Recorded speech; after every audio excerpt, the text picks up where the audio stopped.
Hi guys, I'm Amy, an up-and-coming artist, and I'm 26 years old. My story begins in a small town in Colorado. I want to start off by talking about my wonderful Aunt Morin. I had the incredible privilege of having her live right next door in a massive Victorian-style mansion. When my parents were at work, I would spend hours with her. She was a free-spirited artist, and those moments with her were magical. Aunt Morin taught me so many things, from painting to embracing my creative side. Her home was like a treasure trove of art and culture, filled with paintings, sculptures, and books. As we both got older, Aunt Morin and I became even closer. So when I was getting ready to tie the knot, I knew exactly who I wanted as my maid of honor. She taught me everything I know today, but the greatest gift she gave me was discovering my passion for art. Now, Clay, my husband, is the kind of man who makes you believe in soulmates. He wasn't in the same college as me, but he used to drive 6 hours every weekend just to see me. It didn't take long for me to realize he was the one. He is everything I ever wanted in a partner: caring, supportive, and endlessly patient. Our love story may sound like a fairy tale, but like any relationship, it comes with its share of complexities. This is where my mother-in-law, Jane, enters the picture. Jane is a force to be reckoned with in her professional life as a successful lawyer. On the flip side, she can be quite a character at family gatherings, and not always in a good way. Let's just say she has a personal vendetta against me. Once, she miraculously lost my dog at a park, sending me into full panic mode. Other times, she added real dairy milk to my milkshake, even though she knew I was lactose intolerant. But the most shocking betrayal was when she managed to put all my property under my husband's name. Yes, you read that right. It sounds crazy, but it happened. It all started with a very upsetting phone call from my mom. "Hey Mom, it's been a while since we caught up. How's everything?" "Oh Amy, it's so good to hear your voice. There's something I need to talk to you about, and it's not the easiest news." "Mom, you're starting to worry me. What's going on?"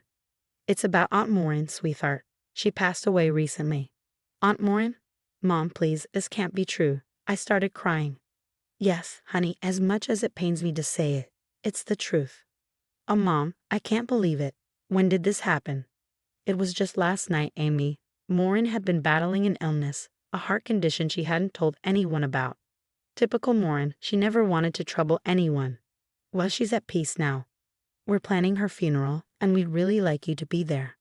"Of course, Mom. I wouldn't miss it for anything. Aunt Morin was so important to me, and I want to pay my respects. That would mean a lot to her, sweetheart. The funeral will be held next weekend at the church she loved so much. Clay and I will be there." I told Clay about Aunt Morin's passing, and he immediately said he would be there for the funeral. But here's the twist. Jane, his mom, had planned to visit us that week because she took time off work, and it coincided with the funeral. Clay suggested we take her along. Honestly, I was not too thrilled about it. Jane and I had our differences, and I was not sure how she would act at such an emotional event. Still, I reluctantly agreed, hoping she would be on her best behavior. The day of the funeral came, and Jane showed up dressed in black, just as we had asked her to. We all piled into the car for the 2-hour drive to the funeral location. Inside, I was feeling a lot of sadness and hoping that Jane would keep things calm. The church was filled with friends and family who had come to pay their respects to Aunt Morin. During the funeral, I had to step up and deliver a eulogy for Aunt Morin. It was a pretty emotional moment, to be honest. At the reception, while I was chatting with Jane and Clay, my mom walked up to me. It was the moment she told me something I was not prepared for. "So, Amy, did Jane and Clay have a comfortable drive up here?" "Yeah, the drive was fine." "That's good to know. Jane, Amy, there's something I need to tell you. We found out about Aunt Morin's will the other day, and she left everything to you." "Everything? What do you mean, Mom?" "I mean her 2 houses and $100,000 in her bank account. All of it goes to you, Amy." That's a lot. Wow, I can't believe it. I knew she loved me, but this is really a lot." "Well, you were her only niece, and we were her only family. It's quite a generous amount she's left behind. How about we take a drive to the other side of town so you can get a better look at the property? It's on the outskirts, and she never used it. That way, you can decide what you want to do with it after seeing it up close. You're already familiar with the house she lived in." "Yeah, that's a great idea. And the other place is the house I grew up in. It's not something I'll easily forget." Amy turns to Clay and Jane. Clay, Jane, would you be willing to come along with me? Of course, dear. We have no objections at all. No problem, babe. Later that evening, we all got into the car to go and see the property. This place is huge, Amy. It has so much potential.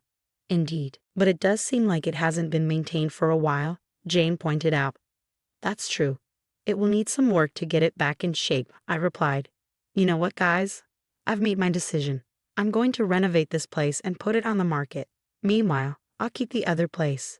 Aunt Morin and I shared so many memories there, and I want to keep that connection alive. That sounds like a great plan, Clay agreed. We got back home really late that night, and Jane decided to stay over.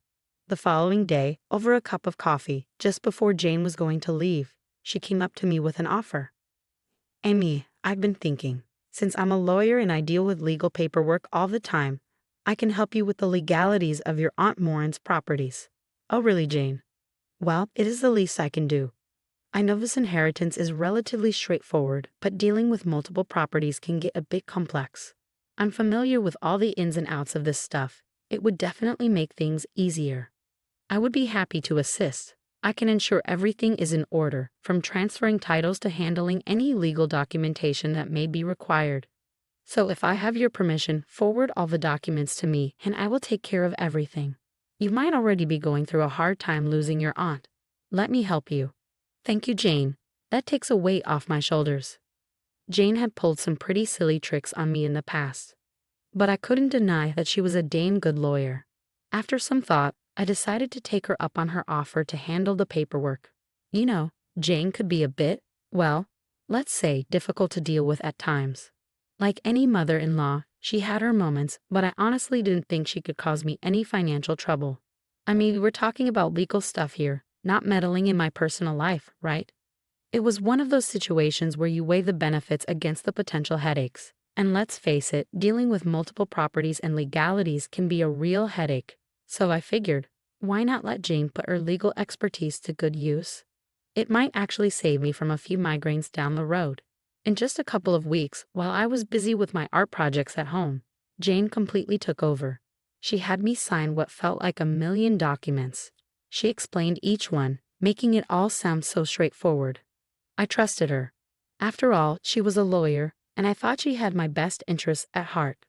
Then came the day when I checked my bank account, and there it was, a total of $100,000. Aunt Morin's generous gift. It was a life-changing amount, and I couldn't help but feel a rush of gratitude. I had plans for that money, renovations on Aunt Morin's old house, preserving her memory, and maybe even some financial security for the future. With this sweet inheritance, I planned to open up my very own art gallery. It was going to be a tribute to her talent and a place where artists could shine. You know, they say you should always read the fine print before signing anything. Well, I wish I had taken that advice to heart. You see, when Jane had me sign all those documents, I just assumed they were routine legal stuff, and I trusted her implicitly. I never bothered to read them carefully, and that, my friends, turned out to be a big mistake. I was under the impression that I had become the rightful owner of Aunt Morin's properties, and I kept the paperwork tucked away, completely oblivious to the details within. It was a classic case of naivety mixed with misplaced trust, and I couldn't help but blame myself for not being more vigilant. Fast forward a month, and I found myself in a situation where I needed those very documents. I had decided to sell Aunt Morin's abandoned property to a builder named Jonathan. He was interested, and it seemed like a good opportunity to move forward with my plans. So one sunny afternoon, I pulled out the paperwork from where I had stashed it and took it along to meet Jonathan. I thought it was just a formality, a quick exchange of papers, and the deal would be sealed. Amy, something does not seem right here, Jonathan said. What do you mean, Jonathan? These documents, they do not exactly convey the ownership of the property to you. My heart sank as I glanced at the papers. I had never paid much attention to the legal jargon before, but now it seemed like everything was written in a foreign language. What? But Jane, my lawyer, assured me that I was the owner. Well, Amy, it looks like you have had a misunderstanding with your lawyer. From what I'm seeing, this property clearly does not belong to you. How is this possible? Jane, she promised. I understand, Amy, but it looks like you'll need to consult a new lawyer to sort this out. I can't proceed with the purchase without clear ownership. Wait, did you say the property belongs to someone else? Yes, it's listed here as the property of a clay carpenter. Clay carpenter, that's my husband. Are you sure it says that? 100%. My mind was racing as I hastily gathered my things and left the cafe, with Jonathan's words echoing in my head. The shock of discovering that the property did not belong to me but to my own husband, Clay Carpenter. How had this happened? I needed answers, and I needed them fast. I dialed Clay and asked him to come home right away. Clay, did you know that you were the owner of the property? I mean, Aunt Morin's property? Yeah, I did. My mom told me there was some trouble putting it under your name, so she made me sign a couple of things. I thought you were aware of this. Clay, I hate to jump to conclusions, but I think your mom lied to both of us. What do you mean, Amy? Clay, your mom told me she was making me the owner of the house, and she told you a whole different story. What? That can't be right. I had no idea about this. Clay, something isn't adding up here. I trusted your mom, and I can't believe she'd deceive us like this.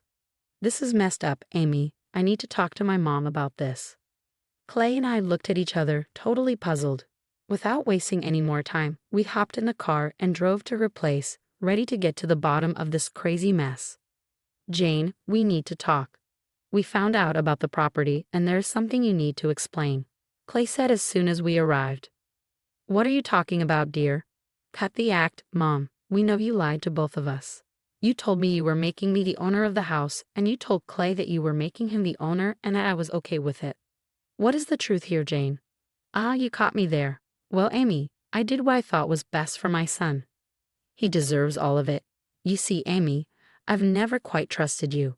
You've always been a stay-at-home wife, never really contributing financially to this family. Painting those silly little art pieces doesn't really help you to run the house, does it? In my eyes, my son deserves all that property more than you do. I cannot put his future in your hands. I just can't trust you to handle it properly. Frankly, you've always been more of a burden than anything else, living off my son's hard work. Mom, that is enough. Amy's my wife, and I will not let you insult her like this. She has supported me in every way she could, and that is more than anything, Clay retorted. I'm a lawyer, Clay. At 55, I'm still taking on challenging projects and hustling in life. Look at Amy, she's nothing but a useless housewife, painting her life away like a 20-year-old. Mom, being a homemaker is as much of a struggle as being a lawyer. I have had enough of your lies, Jane. Just wait and watch. I'm going to sue you. Sue me? With the knowledge and brain you have, I do not think you stand a chance. Little did Jane know that my dad was a judge. Talk about a twist she did not see coming, right?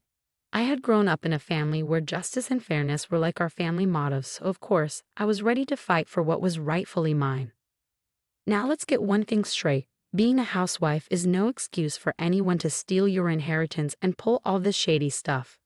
Housewives, just like any other role, play a massive part in making a home, and their contributions are absolutely priceless. So it was beyond unjust for Jane to underestimate me based on my chosen role. There I was, hatching a plan with Clay.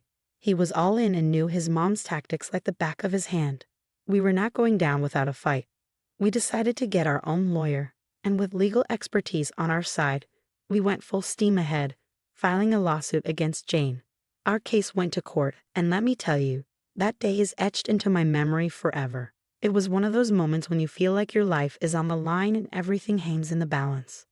I had an honest conversation with my dad about the whole situation, and he reassured me that justice would prevail. Having a judge as a father was a real advantage in this ordeal. Jane, on the other hand, looked confident as ever. She probably thought her lawyer skills would save the day, but little did she know that justice does not bend to manipulation. Emmy, you have really outdone yourself this time, suing your own family. I guess you'll learn a lesson or two about the real world, Jane said smugly. Jane, this is not about lessons. It's about justice. Aunt Morin's properties were meant for me, just me. I would have shared it with Clay and even you, but you did not even give me a chance. I'm a skilled lawyer, Amy. I know how to navigate these waters. You were just a housewife once. After this, you'll realize that you should have never gone against me. Just as she was talking down to me, my dad entered the room. What? What is he doing here? Is he the judge? Jane stammered. Yeah, Jane, that's my dad. He's the judge presiding over this case. You should have told me earlier. This changes everything. I didn't want you to feel intimidated. I didn't sign up for this. I thought I could win this without any issues. The courtroom showdown ended with Jane getting a 2-month timeout in jail for her tricky antics. Those were the most tension-free months we had in a long time. With a new lawyer by my side, I managed to secure ownership of Aunt Morin's properties. We decided to sell one of the houses to a builder, knowing it was the smart move. It felt like a huge weight lifted off our shoulders. No more legal battles. No more deceit to worry about. Life moved forward and we breathed easier. Just a day ago, Jane walked out of jail, and the first thing she did was march up to me. She had to fork over a cool $20,000 as part of the fine from the lawsuit I won. Amy, I wanted to apologize for everything I did. I shouldn't have called you a boring housewife and all those terrible things. I was wrong, Jane said, looking defeated. Well, Jane, it's about time you realized it, but you see, those words don't come off easily. Amy, you don't understand. I lost my lawyer's license and now I'm jobless. I have no savings left and the fine you imposed on me. Oh, Jane, isn't it ironic? The mastermind lawyer now facing consequences herself. As for that fine, well, you'll just have to find a way to pay it, won't you? Please, Amy, I'm begging you. Can't you let me get away with the fine? I have nothing left. Sorry, Jane, no shortcuts to redemption here. Knocking at my door, Jane found herself with her own set of issues. She's no longer a lawyer, and her son Clay isn't exactly rushing to her side. Consequences have a funny way of coming back to bite you, and it seems like they've caught up with her.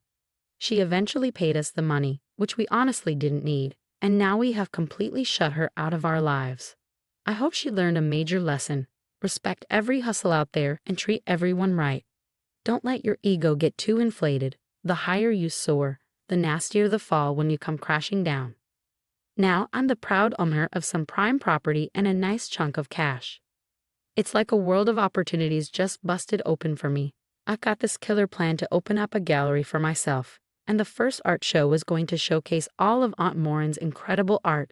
Her creative genius deserves to be seen by the world, and I'm going to make it happen with that sweet inheritance money. Art lovers, get ready to be wowed.